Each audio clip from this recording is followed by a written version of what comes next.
Alors, les amis, j'espère que vous allez bien et que vous avez passé une agréable soirée.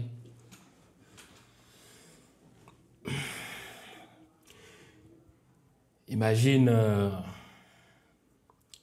que devant plus de 500 000 supporters de ton pays et en face de ton président, que tu te fasses tabasser et humilier froidement 1-0 et on ramasse nos valises, nos clics et claques et on se casse. Imagine que tu perdes un match comme ça après avoir dominé de long en large durant tout le match. Vous m'imaginez? Dites-moi dans les commentaires.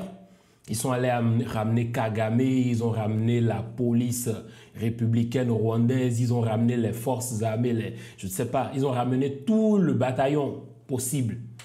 Et pourtant, ils ont perdu. Pour ceux qui ont suivi la vidéo d'avant-match que j'ai fait avec Gilles Christ, qu'est-ce que je vous avais dit? Pour ceux qui s'en souviennent, je vais même vous le mettre à l'écran à la mi-temps quand on faisait 0-0. J'ai dit que ce match, ce genre de match, tu le gagnes qu'en jouant au bandit. C'est du pur banditisme. Tu ne peux pas gagner un match comme ça sans jouer comme un bandit, comme un malfrat, comme un brigand. Je suis désolé. Ce genre de match, c'est le genre de match que tu gagnes quand tu viens sans état d'âme, tu fais le hold-up parfait et c'est fini, on n'en parle plus. Et c'est ce que le Bénin a fait aujourd'hui. C'est la seule chose positive qu'on peut tirer du match. On encaisse les 3 points, ni plus ni moins. On est toujours premier du groupe.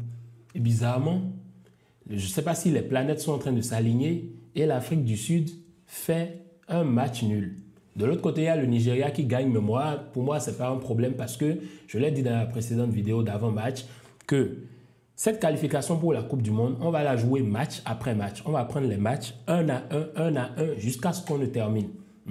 On vient de vaincre dans ce match et il y a ce dernier match qu'on va jouer là, bientôt, tout à l'heure, pas loin ici au Nigeria, contre cette équipe des Eagles qui a fait un match 2-1 contre le Lesotho. Le Lesotho aurait pu rattraper.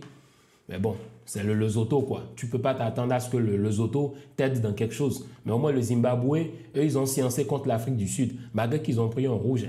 Bref, il y a beaucoup de choses à dire dans ce match, dans ce débrief. D'abord, je ne vais pas me réjouir de sitôt, je vais me calmer. Pourquoi je vais me calmer? Parce que avec ce que moi j'ai vu ce soir, il y a encore beaucoup de choses à corriger. Disons-nous la vérité, j'étais à 2 doigts. Avant qu'on ne marque le but, je réfléchissais déjà à comment je vais introduire ce débrief. Qu'est-ce que je vais dire? Et oui, pourquoi? Parce que le match que le Bénin te fait aujourd'hui, c'est un hold-up parfait, mais dans le contenu, dans l'ensemble du match, c'est éclatasse, c'est piteux. Et oui, il faut avoir le courage d'allumer sa caméra, de prendre son téléphone, de faire un post et de mentionner ce qui n'a pas marché aujourd'hui. Non mais moi, à un moment donné, j'ai commencé par douter. C'est quoi les gars? Vous avez peur? Moi, à un moment, je me suis demandé... En fait, tu sens qu'ils sont montés sur le terrain avec un peu de fausse. Ok, d'accord, il n'y a pas de souci. C'est un match à l'extérieur. On vient le jouer à l'extérieur. Tu n'as pas l'avantage du public. Les autres, ils sont en surnombre. Ils ont le 12e homme. Ils ont tout ce qui va avec. Ils ont même l'arbitre qui n'a pas été impartial, qui a été partial sur beaucoup de gestes, de faits et gestes dans le jeu, notamment Mugisha. Mugisha aujourd'hui joue gratuitement. Je suis désolé. Mugisha, il fait une faute sur Dodo Doku. L'arbitre ne colle pas un carton jaune. Mais quand Dodo Doku fait faute, on lui donne jaune directement. Et ce qui se passe, c'est qu'il fait faute sur Dodo Doku. Mais après, dans le match encore, il fait encore une autre faute encore plus grave.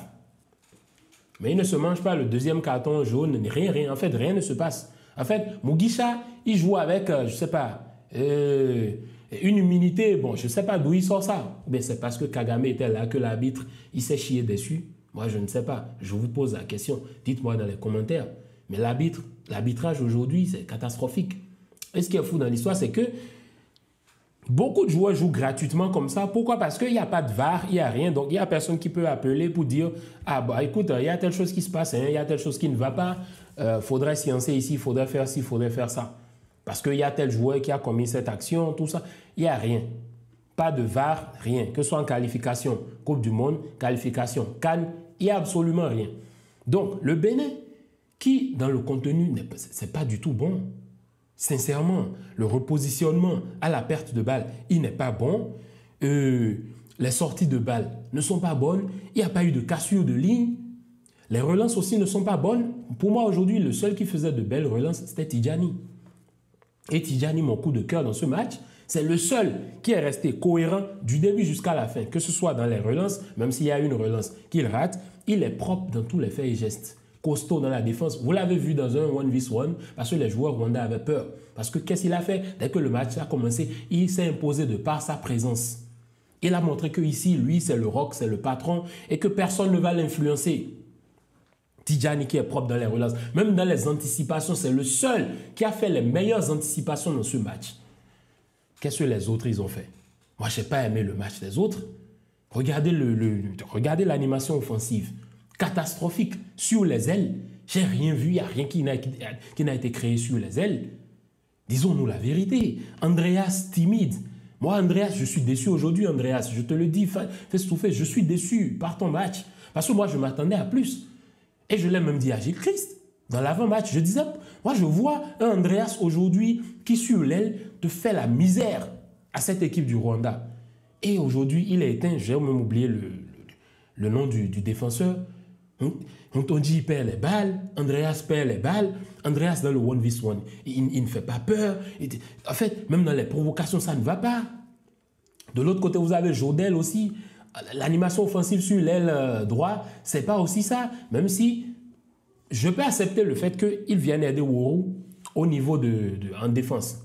Dans les répliques défensives, dans les efforts physiques en défense, ça a été bien, ça a été cohérent parce qu'il a servi.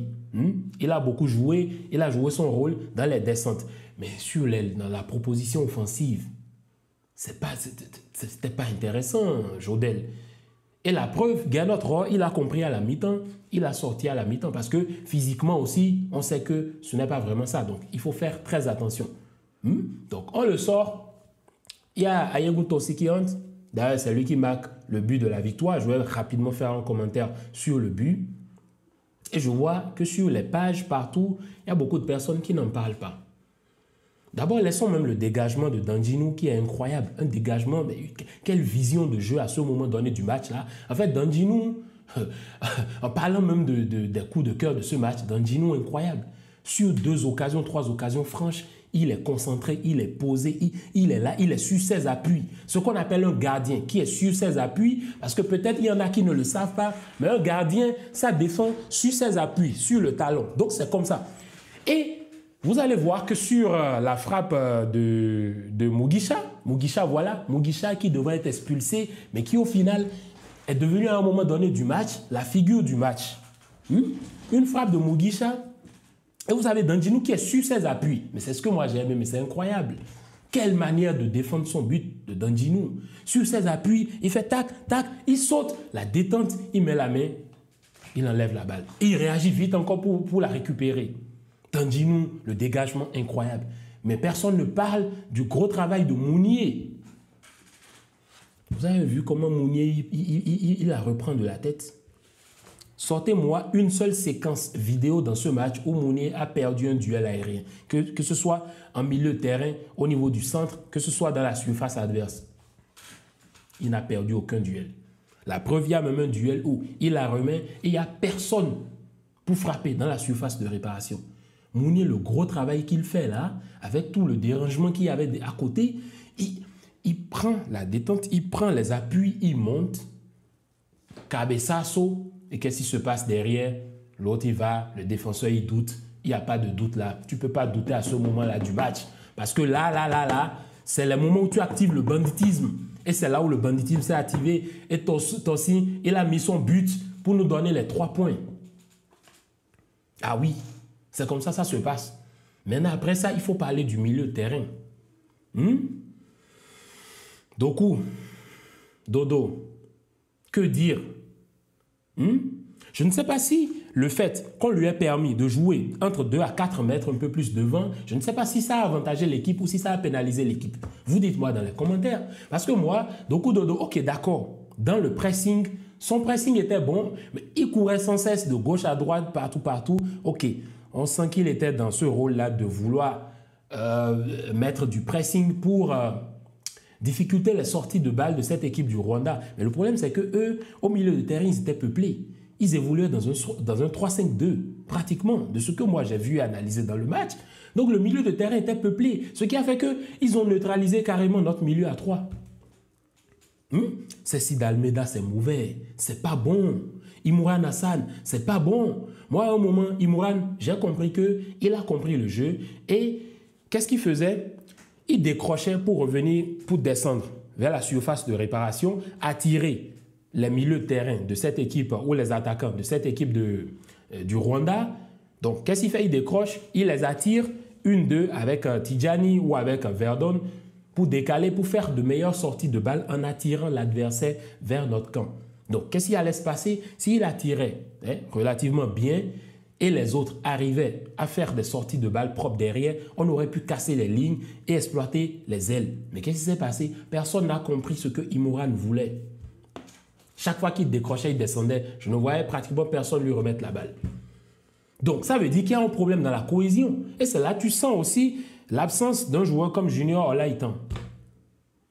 Et c'est là que tu te dis, mais parfois, tu ne sais pas ce que la nature fait plutôt contre toi. Tu te dis qu'il y a quelque chose qui conspire contre toi.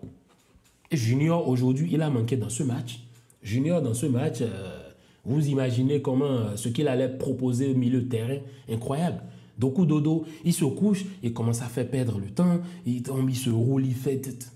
Pro, à la 75e minute, 70e minute, tu es à 0-0. Normalement, l'attitude n'est pas bien là en ce moment.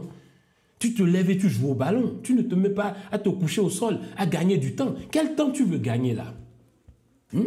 Quel temps tu veux gagner? Moi, dans le contenu, je suis déçu.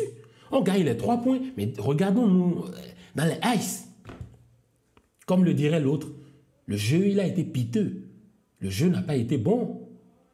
Roche et Woru, qui ne se sont pas aussi non plus proposés en attaque. Roche, c'était timide avec Andreas, ça ne combinait pas bien, il y avait trop de déchets. Woru qui sauve dans le match, à la 89e minute, il fait un repli incroyable. Woru, il ne fait pas un mauvais match, par exemple.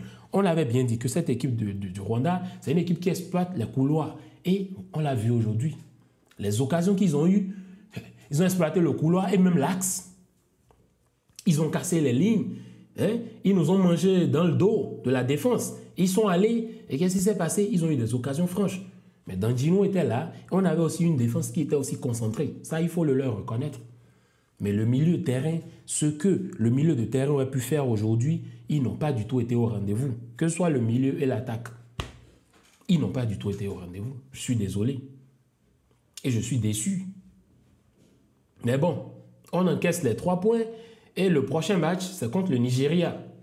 Et moi, je vous l'ai déjà dit, je ne vais pas changer de discours. Moi, le Nigeria ne me fait pas du tout peur. Et allez l'écrire quelque part, le Nigeria ne me fait pas peur. D'ailleurs, même un vrai Béninois, actuellement, le Nigeria ne lui fait plus peur. Pourquoi? Parce que, peu importe la chose, s'il faut aller comme des bandits et le faire, on va le faire. Mais néanmoins, il faut changer la copie dans le jeu parce que si tu veux aller à la Coupe du Monde, si tu veux jouer, si tu veux être mondialiste, il y a des trucs qu'il faut faire et il y a des trucs qu'il ne faut pas faire dans les matchs.